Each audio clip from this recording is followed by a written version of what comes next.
দাড়িতে সুন্নাহ, টুপিতে সুন্নাহ, পোশাকেও সুন্নাহ আসি। পাথরের আঘাত খাওয়া সেটা যে সুন্নাহ, কেন মনে হয় না তোমার কাছে? কেন মনে হয় না তোমার কাছে? ঠিক বললেন না? নবীর প্রেমে তুমি দাওয়াতে তাবলীগ ধারণ করেছো বুকে,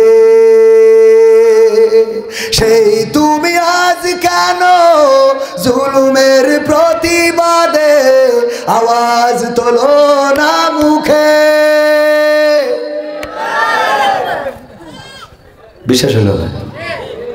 আরে আওয়াজ রে, এই শ্রোতা মনে রামপুর, এই দিয়ে আবার বঙ্গবন্ধুর ভাস্কর্য ভাঙেন, আপনাদের তো কাটি খোলার দরকার।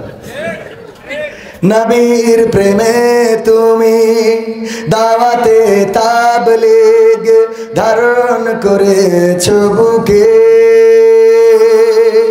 সেই তুমি আজ কেন জুলুমের প্রতিবাদে আওয়াজ তোলো না মুখে?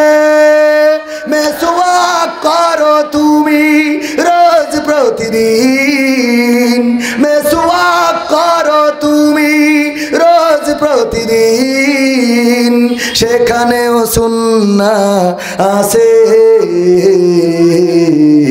পাথরের আঘাত খাওয়া, মাঝে মাঝে রিমান্ডে যাওয়া, সেটা যে সুন্নাহ, কেন মনে হয় না তোমার কাছে? কেন মনে হয় না তোমার কাছে? মিলাদুন নবীতে বড় সোচ্চার তুমি, নাকি দেখানো লোক? সেই তুমি জানলে না আমার রাসূল ছিলেন সফল রাষ্ট্রনায়ক। মিলাদুন নবীতে বড় সোচ্চার তুমি, নাকি দেখানো লোক? সেই তুমি জানলে না আমার রাসূল ছিলেন সফল রাষ্ট্রনায়ক। ওহুদের ময়দানে দাঁত ভাঙা ঘটনা, ওহুদের ময়দানে দাঁত ভাঙা ঘটনা তোমার কিতাবে কি আছে? পাথরের আঘাত খাওয়া, মাঝে মাঝে রিমান্ডে যাওয়া, সেটা যে সুন্নাহ, কেন মনে হয় না তোমার কাছে? কেন মনে হয় না তোমার কাছে? ঠিক না বেঠে? আল্লাহ রাসূল সাল্লাল্লাহু আলাইহি সাল্লাম 40 বছর পর্যন্ত মক্কাবাসীর কাছে সত্যবাদী ছিলেন, আর সাদিক ছিলেন, আল-আমিন ছিলেন, বিশ্বস্ত ছিলেন, এমন একজন মানুষ ছিলেন। সবাই এক বাক্যে বিশ্বনবীকে মেনে নিত।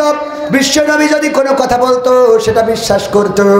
এমনকি আল্লাহর নবী নবুয়ত পাওয়ার পরে যখন সবাইকে বললেন পাহাড়ের পাদদেশে উঠে পতাকা উড়ালেন, পতাকা উড়ালেন, সেই সময় পতাকা উড়ালে সবাই বুঝতো যে নিশ্চয় কোনো সংকেত আছে, কোনো খবর দেয়া হবে।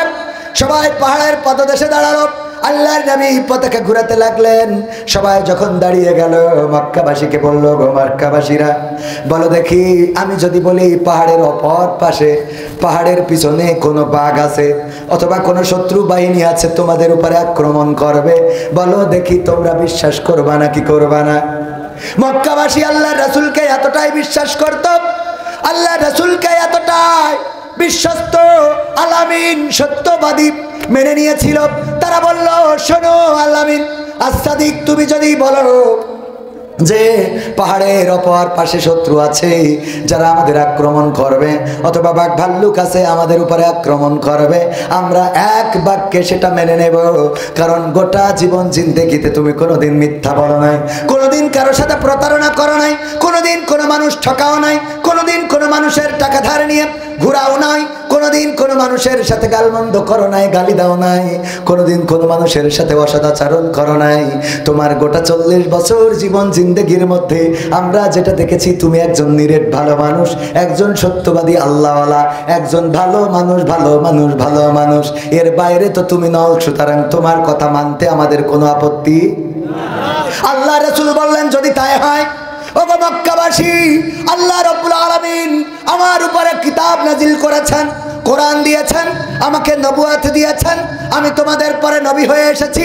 আমি বলছি শোনো, এই পৃথিবীর পরে আর একটা জীবন আছে, যেই জীবনে তোমাদের কৃতকর্মের সাক্ষ্য দিতে হবে, হিসাব দিতে হবে, কৃতকর্মের হিসাব দিতে হবে, তোমাদের ভালো মন্দের বিচার হবে। ওগো আমার ভাইয়েরা, ওগো মক্কাবাসীরা, আল্লাহ আমাকে পাঠিয়েছেন এক আল্লাহর ইবাদত করার জন্যে।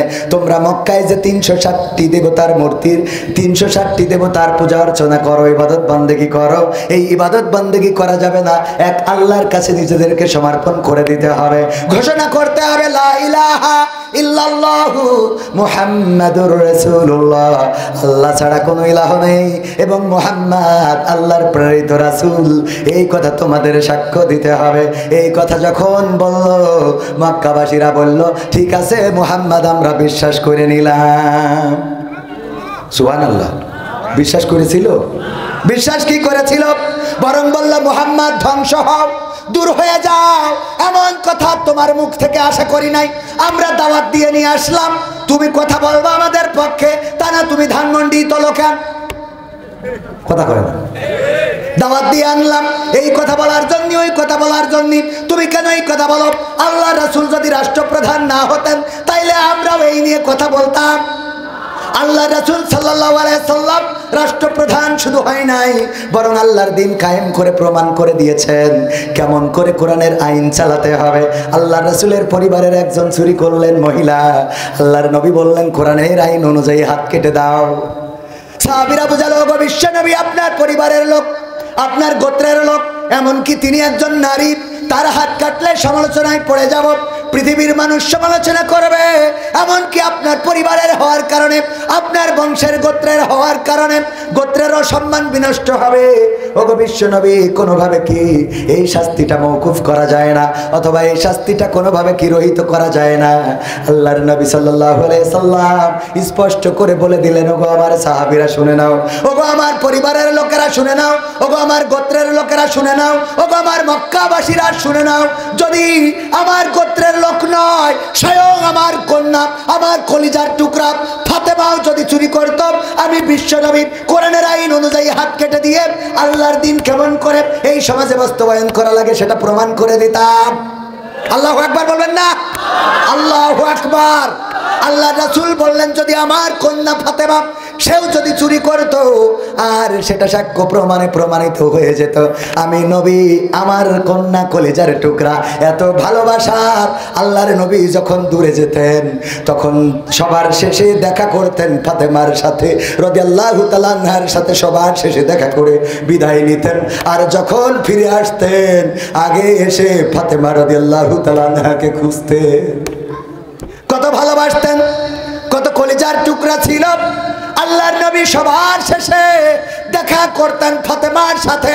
আবার যখন সফর সেরে বাড়িতে আসতেন, তখন আগেই এসে ফাতেমা খুঁজতেন, ওগো ফাতেমা কোথায়? এত ভালোবাসতেন। বিশ্ব নবী বললেন, যদি কেউ আমার ফাতেমাকে কষ্ট দেয়, সে যেন আমি নবীকে কষ্ট দেয়, আর যদি কেউ আমার ফাতেমাকে খুশি করে, সে যেন আমার নবীকে খুশি করে দেয়। ওগো আমার ভাইরা, শুধু তাই নয়, আল্লাহর নবী ইন্তেকালের সময় ফাতেমা রাদিয়াল্লাহু তাআলা আনহা খুব বেশি কান্না করছিলেন। এত বেশি কান্না করছিলেন, আল্লাহর নবী ফাতেমাকে কাছে ডাকলেন, কানে কানে কথা বললেন।